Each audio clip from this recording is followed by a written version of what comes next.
Madam President, dear Roberta, thank you so much. Members of the European Parliament, Vice Presidents of the Commission, ladies and gentlemen, it is a privilege and a pleasure to be here today to present the priorities of Sweden's third presidency of the Council of the European Union.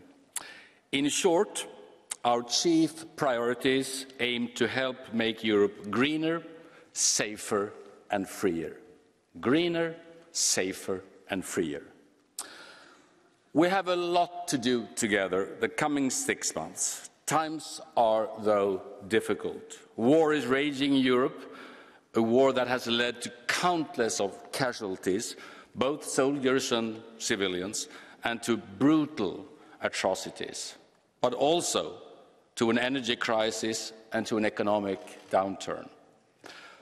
All this will make the coming months very challenging, most of all, of course, for all our Ukrainian friends. While we respond firmly to these emergencies, we must also move the EU's political and lawmaking agenda forward. So far, the European response to Russia's illegal invasion of Ukraine has been strong, united and decisive. In addition to 9 sanction packages, we have recently increased our common support to Ukraine with a further 18 billion euro in macro-financial assistance. Many individual countries provide Ukraine with important military equipment as well, and Ukraine and Moldova are now both candidate countries. Moreover, the Union is on the road to reducing our dependence on Russian fossil fuels. In the 70s, getting rid of fossils was mainly an economic matter. In the 80s and the 90s, it increasingly became a matter of fighting climate change. And now it has finally also become, obviously, a matter of geopolitics and security.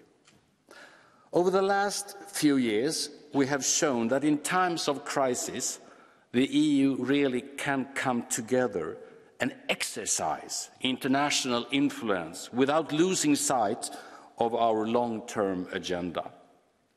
Vladimir Putin's regime underestimated not only Ukraine, but also the European Union.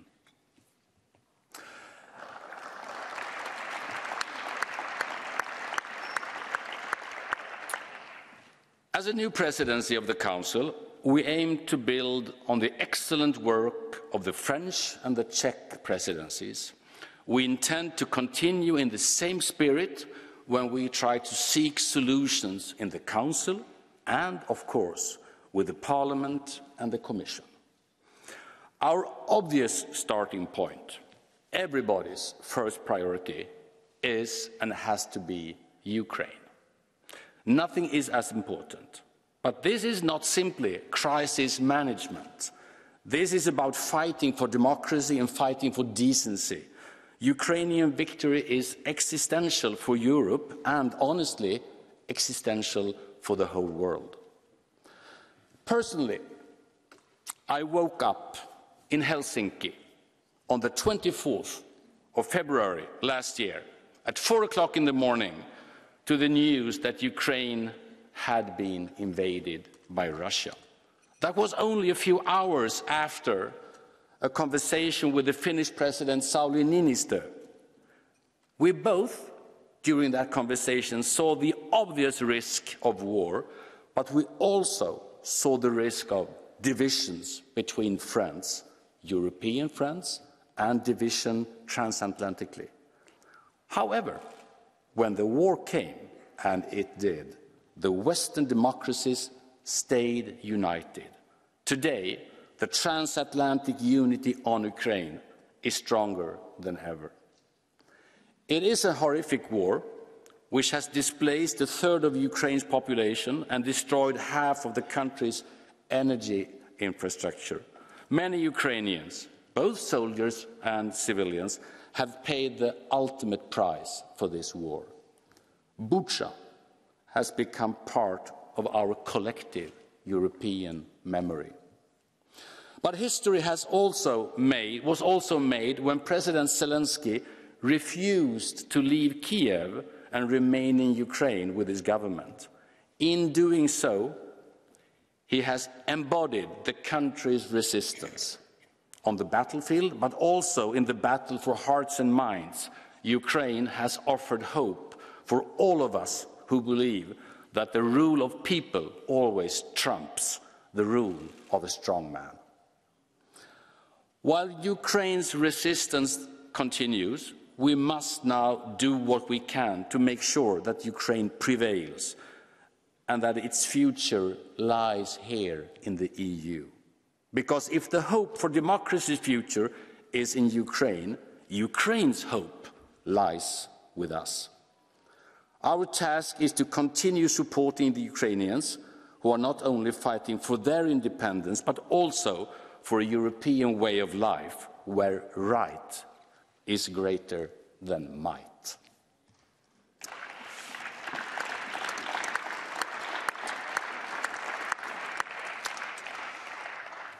Our role as President of the Council means we have to ensure the EU's continued economic, political, humanitarian and military support to Ukraine.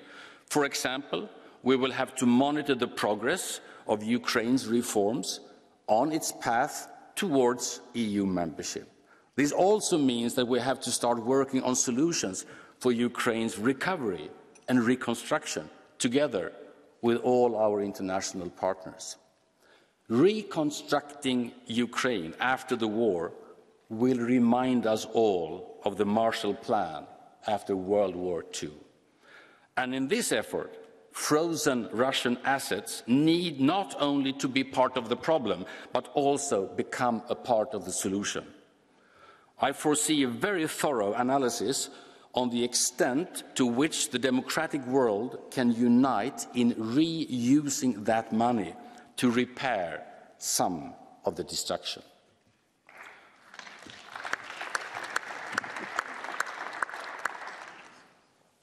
So our first priority as President of the Council will be work together with the European Parliament to promote Europe's security by supporting Ukraine and highlight the EU's geopolitical significance in an increasingly uncertain world. And when we build security, we must also look at other aspects that are close to our citizens. Free movement in the EU should not mean free movement of criminal activities, obviously.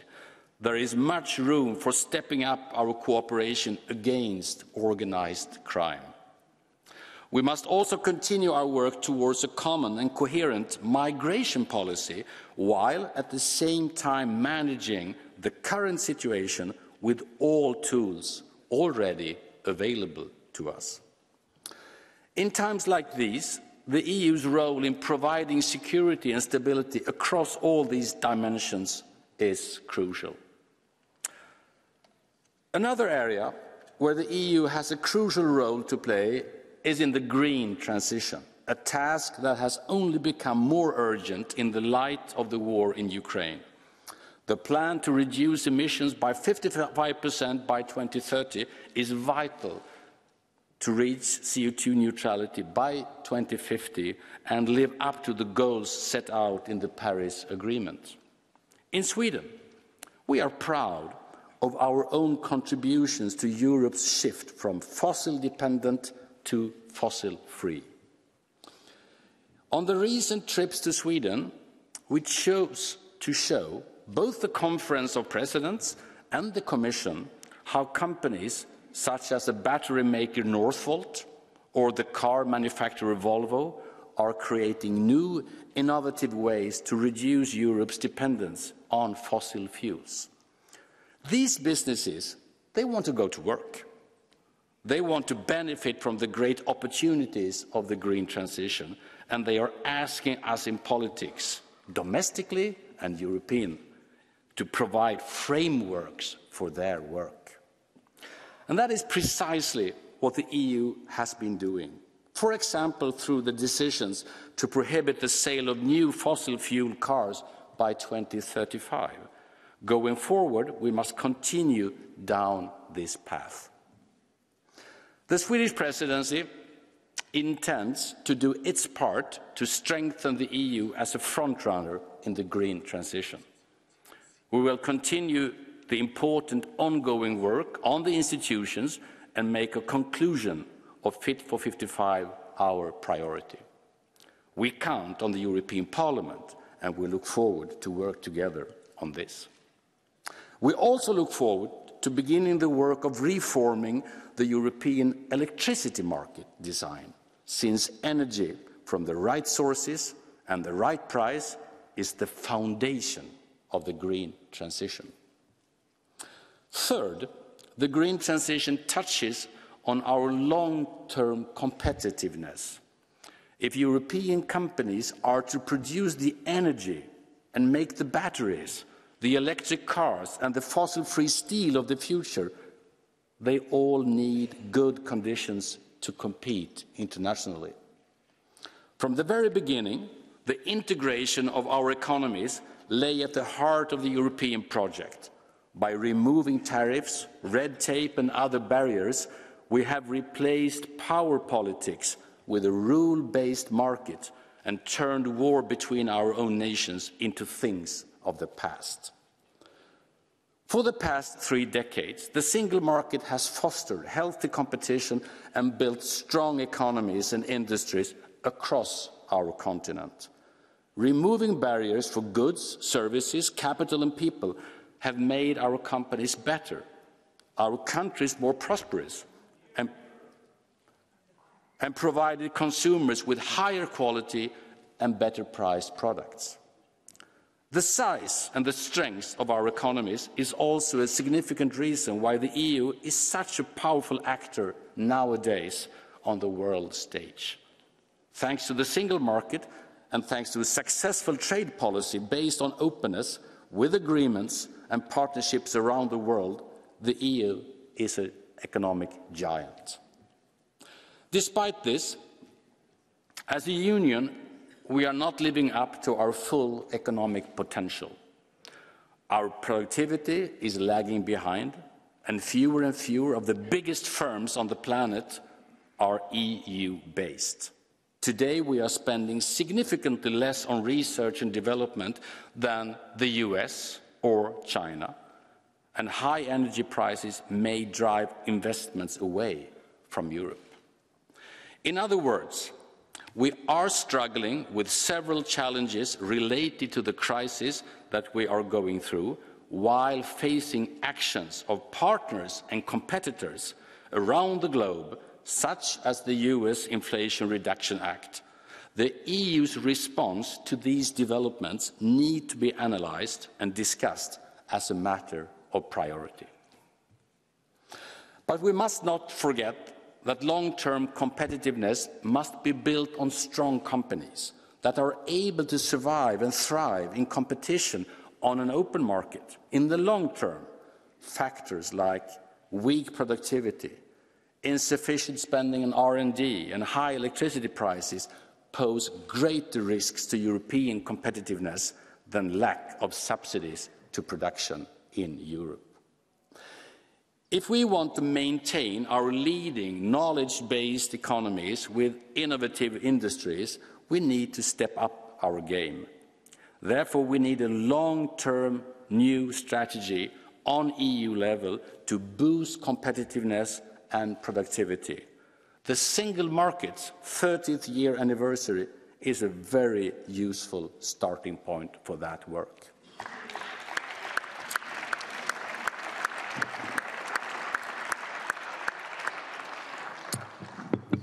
Last but not least, the fourth priority of the Swedish Presidency will be to uphold the Union's common fundamental values. I would like to pay tribute to the European Parliament for your steadfast support for the most important principle that binds us all together: respect for the rule of law.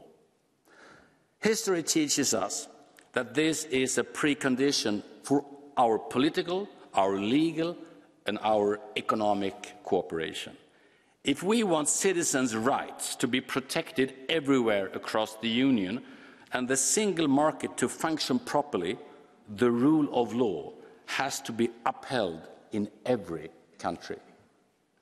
Liberal democracy, the combination of popular sovereignty and individual rights, is also what separates the EU from other international institutions and makes more people in more countries want to join.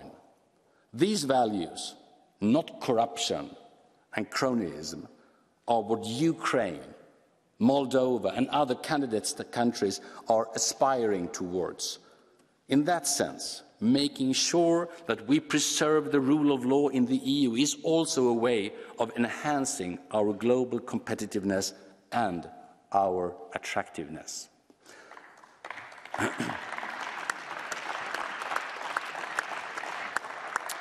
There are certainly formats and forums to engage with authoritarian states, but the EU is not one of them. This is and must remain a club of democracies. In the last few years, we have made significant progress to safeguard the rule of law in the EU. The conditionality mechanism has been an important new instrument to ensure that EU funds are not misused. Article 7 proceedings have been initiated, and the rule of law dialogues have shown that all member states, not just a few, have room for improvement as far as rule of law is concerned. During the Swedish Presidency, this work will certainly continue. And in order to emphasize the importance of rule of law, we will also organize a symposium on this specific issue in Stockholm in May. When my Czech colleague, Peter Fiala, spoke to this Parliament in July last year, he paraphrased Ronald Reagan in saying that democracy is never more than one generation away from its demise. And I agree. If the last few years have taught us anything, it should be that no political institution can settle with past achievements. Democracy has to be defended and reinvented in both word and deed. Dear members of the European Parliament, 6 months is a very short time. Yet there is so much to do, since these months coincide with a truly unique moment in Europe's contemporary history. For obvious reasons, the only thing I can promise you all in this room is that we will do our utmost. There is only so much that my government can control, and some things will no doubt catch us by surprise. They always tend to do. But I can assure you that Sweden will be a constructive and enthusiastic leader of the work in the Council and a cooperative partner that will search for compromises with all member states and all institutions in mind. Together, we will seek solutions to meet the challenges that I have outlined here today, to security, to climate, to competitiveness, to the rule of law, and more. And we will count on you, not just as a counterpart, but also as an ally. Thank you all for your attention. I now look forward to the debate. Thanks.